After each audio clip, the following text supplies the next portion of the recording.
Welcome to April's 6th episode of On a Mission with a Purpose.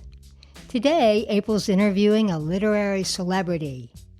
Kwame Teague, better known as Dutch, has become an award-winning, critically acclaimed author while serving a life sentence for a crime he claims he didn't commit. While in prison, Mr. Teague has helped create a new genre of literature called urban fiction, known for its gritty, fast-moving stories about gangsters and street life. Here's April's interview with Kwame Teague.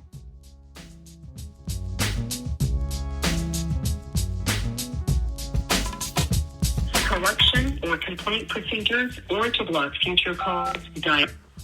Thank you for using Global Tel Link. What up, my brother? What up? Yeah, how's it going? Man, you know how we do, making the best of bad situations. That's how we do. All right. Absolutely. So, hey, everything is good. So, welcome to the 98% Life After Prison podcast.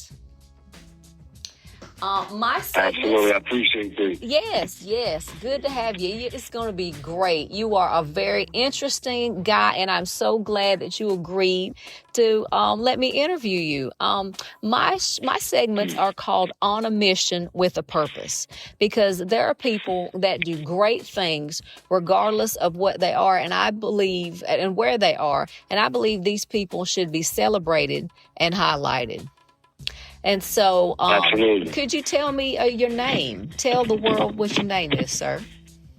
Absolutely. My name is Kwame Teague, and I've been incarcerated for the last 32 years in North Carolina, fighting to prove my innocence in a wrongful conviction case. Wow. And, you know, the world now knows you as Kwame, but if I'm not mistaken, you have a pseudonym.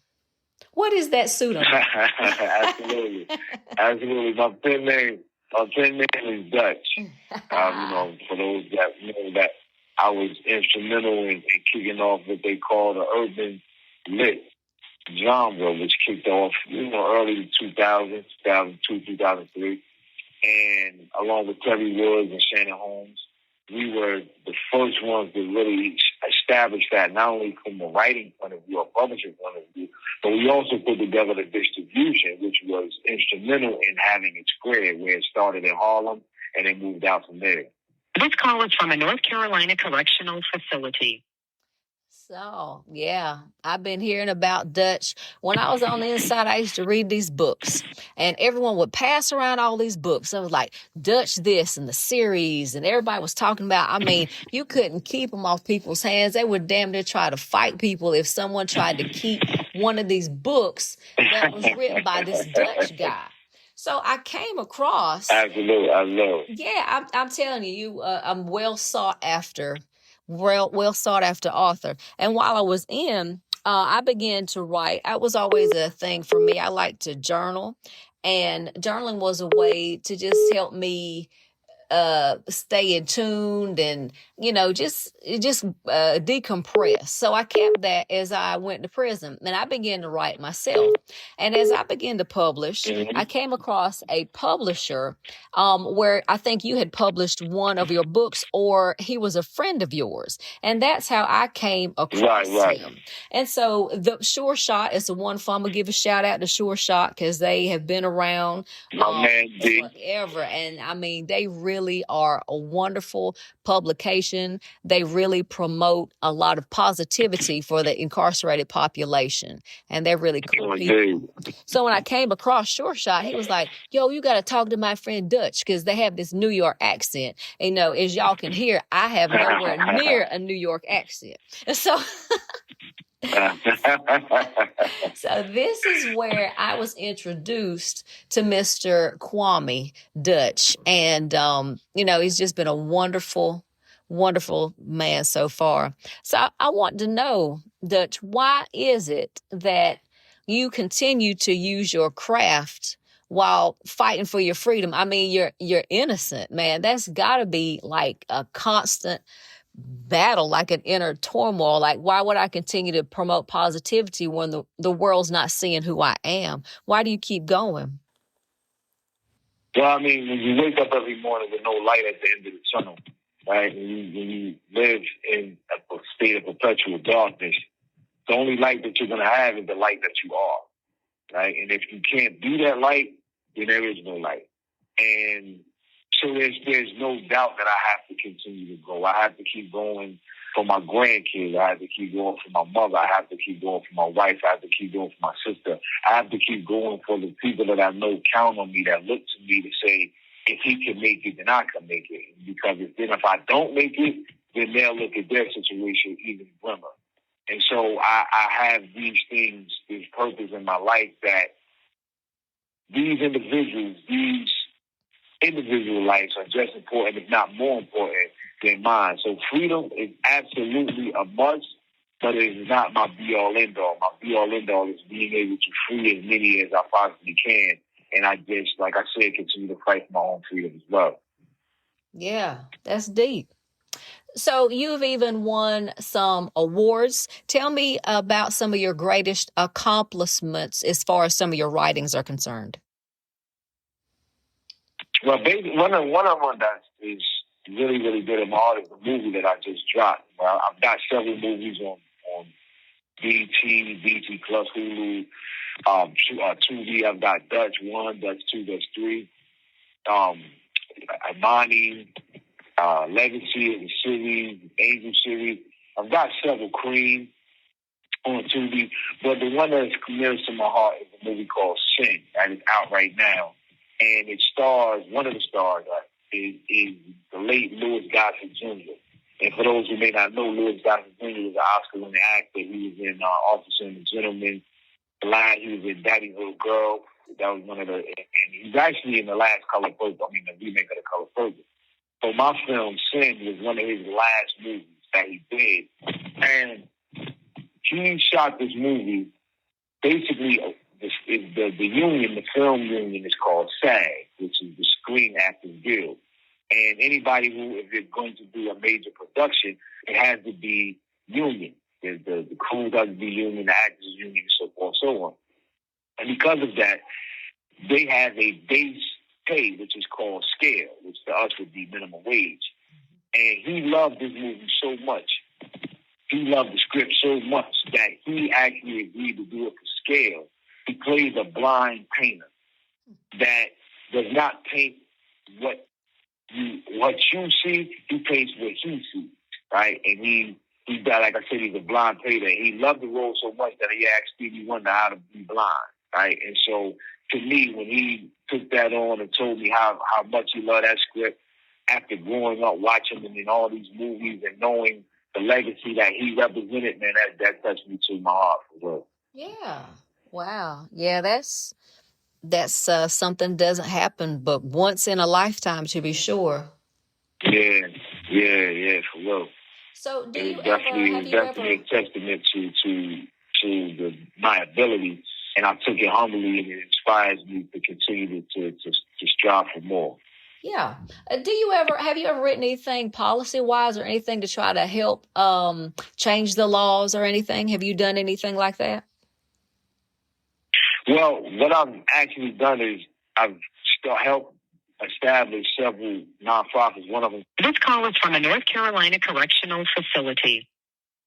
Barred Business, which is a nonprofit that was founded by a sister named Lizette Simpson, beautiful sister. She goes hard, and our organization is about getting the formerly incarcerated entrepreneurs funding and mentorships. That way they can start their businesses and come out and hit the streets running. The other that I was fundamentally involved with is Lotus Village. And that was started by a sister named Shawnette Haynes, who I've known since we were 14, 15 years old. And she's ex-military and totally dedicated to the baby. And the nonprofit is based on being able to help the foster kids who have aged out to get employment and housing and all the different resources that they need in order to be for independent living. I'm also in the process of starting another nonprofit with a sister named Keisha Green, who's in the mental health field, Future Green and my sister, Cole Jackson, PhD, called the Green Foundation that's going to deal with mental health.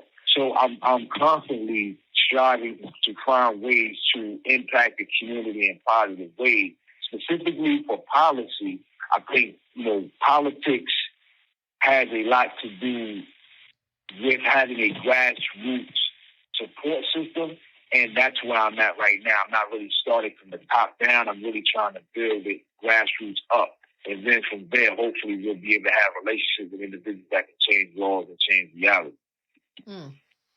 What is your biggest pushback from trying to do all this?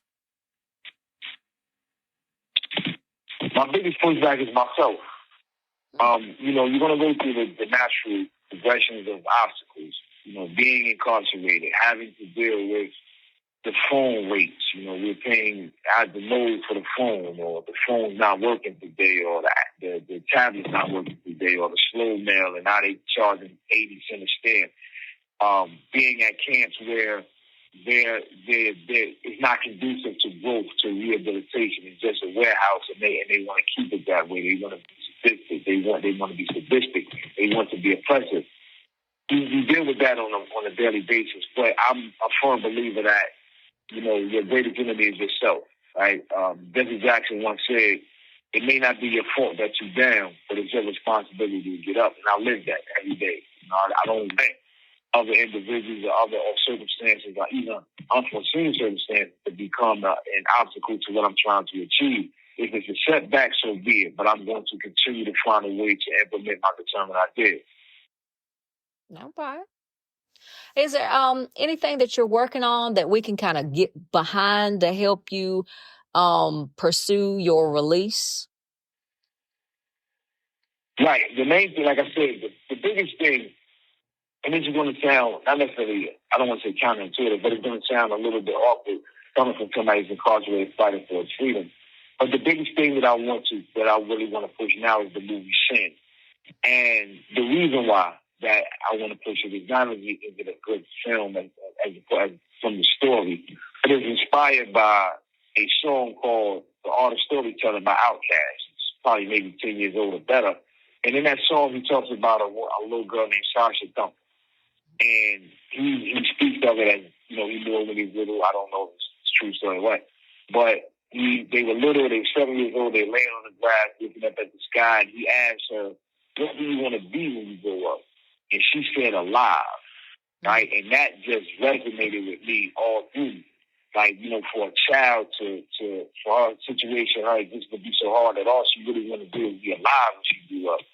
I got that. And it took years until that scene grew into the story called Sin. And what I did was take that character, Sasha Thumper, and imagine her all grown up and what she was going through with mental health issues and the abuse of substances, and how she goes through this and how it affects her life and her relationship with her daughter. But ultimately, we find out what it took for her to overcome it. Right? And it's like I said, it's a really good story. So I want people to go out there. I want people to go to Tubi and watch that movie, because a lot of people were employed in this movie. A lot of people are counting on this movie. And the more movies I can make, the more jobs and opportunities that I can provide for individuals out there. The more that I can help provide those opportunities, the more my name resonates with people to say, this man deserves a second chance. You know what I mean? The courts have been dragging their feet for 4 years. I've been trying to get back. I mean, I'm in court with a motion that the state is, the county of Wayne County, the Wayne County that I was incarcerated in, have been dragging their feet. I mean, the racism in the system is just unprecedented. I don't have to tell you that. So in order for me to combat it, I see that I have to create a groundswell, and I think Sin is at the head of this groundswell. So I'm asking everybody to go to Tubi and watch the movie Sin, starring Angel Love and Louis Gossett Jr. Well, I'm definitely going to check it out. One of my ways to fight back the system was education. I did like to write. It was more of a release for me. But I always thought if I could think like them, if I could get in their heads and kind of You have 60 seconds remaining. I'm gonna have this brother call me back so we can get to talk some more to the infamous Mr. Dutch. So y'all stay tuned. Yeah, I'll go. Y'all stay tuned. He's gonna call us back.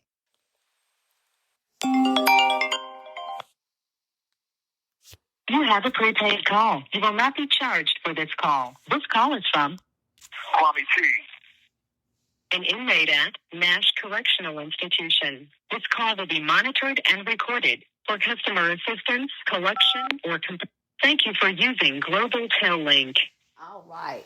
Hey. Yeah. So going back to the mental health is a thing. Like, people have mental health issues out here in the world, and they're like, okay, people are struggling with bills. But what you said about the little girl about wanting to feel alive, that's why you continue to write, because you want to feel alive.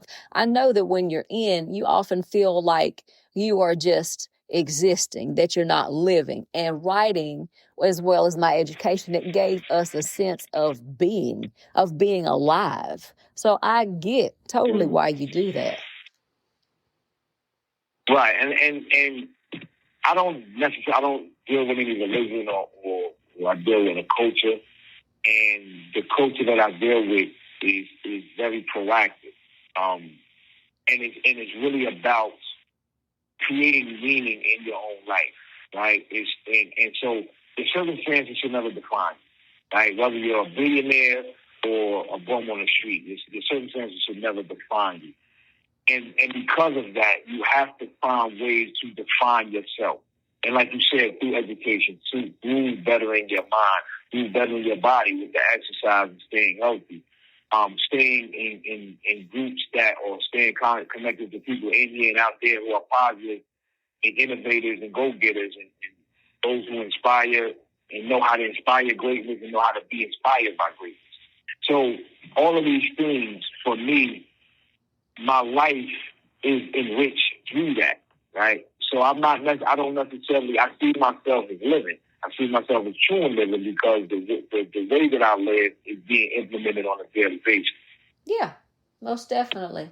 So, do you have anything in the works? Like, after this, is your next... This call is from a North Carolina correctional facility. Will your next project be a screenplay, a book, a movie? What do you see yourself doing next?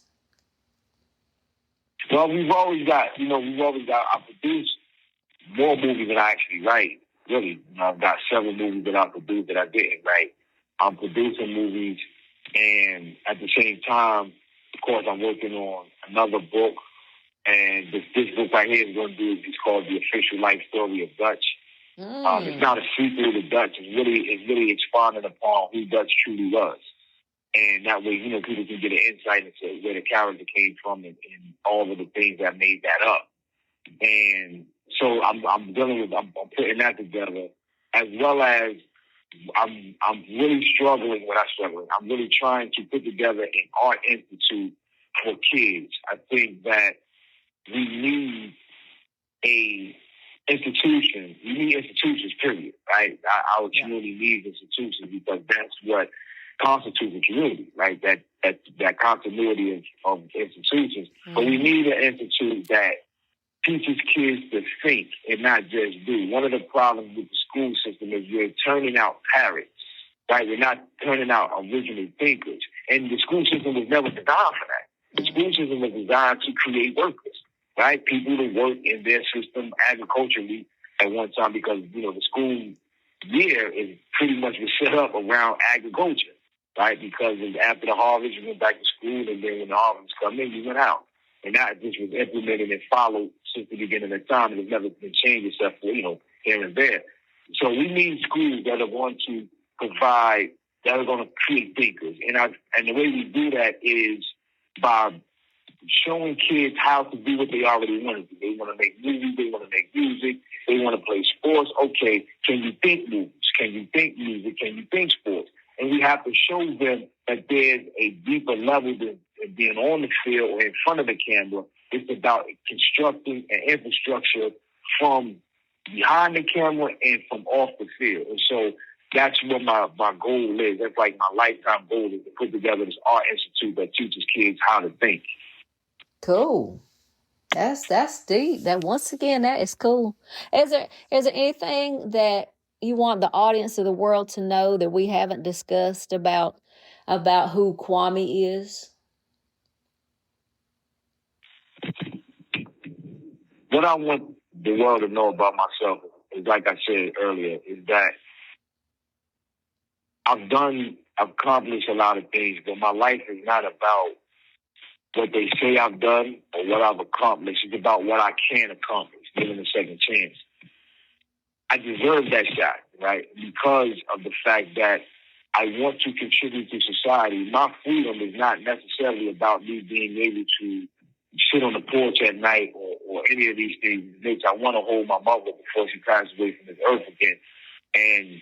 But at the same time, I know that the impact that I can have on the community, and I'm going to continue to have that. I mean, if I got to stay behind these walls until I stop breathing, I'm never going to stop impacting the community. But the community would suffer a great loss by the opportunities that they could have had I stepped outside of it. So I'm urging everybody to, whoever can hear this, is to look into my case, watch my movies, come back through and see that this is a man who deserves a second chance. And if you say that, and if you believe that, then I ask you to truly believe it, to take some effort to make that happen. That's right. Well, y'all heard it here. Hey, listen, whenever you see that name, Kwame Teague, listen, if y'all don't know how to reach out, you contact me. I'm going to tell you how to hook up with this brother. He is going places. And like you said, I don't believe that he's going to take his last breath behind the wall at all. It's too much talent, and the world would miss out on greatness if they do not see him outside these walls. So I just want another thing I want to highlight too. Mm-hmm. The other thing I definitely want to highlight is the Prison Riot Radio. Right, a lot of times, I don't get a chance to really speak highly on Prison Riot Radio. But my wife, Judy, she is amazing with that Prison Riot Radio. She gives brothers and sisters behind the wall a chance to be heard about their case, about their conditions, and even give them the opportunity to have a weekly podcast on their own. And all of this is just coming out of pocket. We don't have a nonprofit anything for this. It's just strictly for the people, for the culture. And so I definitely want to highlight her because David May is amazing. Check out her writings as well, because she is definitely a force to be reckoned with. She is. And I tell y'all what, Jay Renee, when I'm in the spaces, I look up, doggone, she ain't there too. So he is not lying. She is definitely, as my son said, she is in these streets. So most absolutely. All right, y'all. Well, this has been the 98% Life After Prison podcast. Until next time, y'all be safe. And I see y'all again.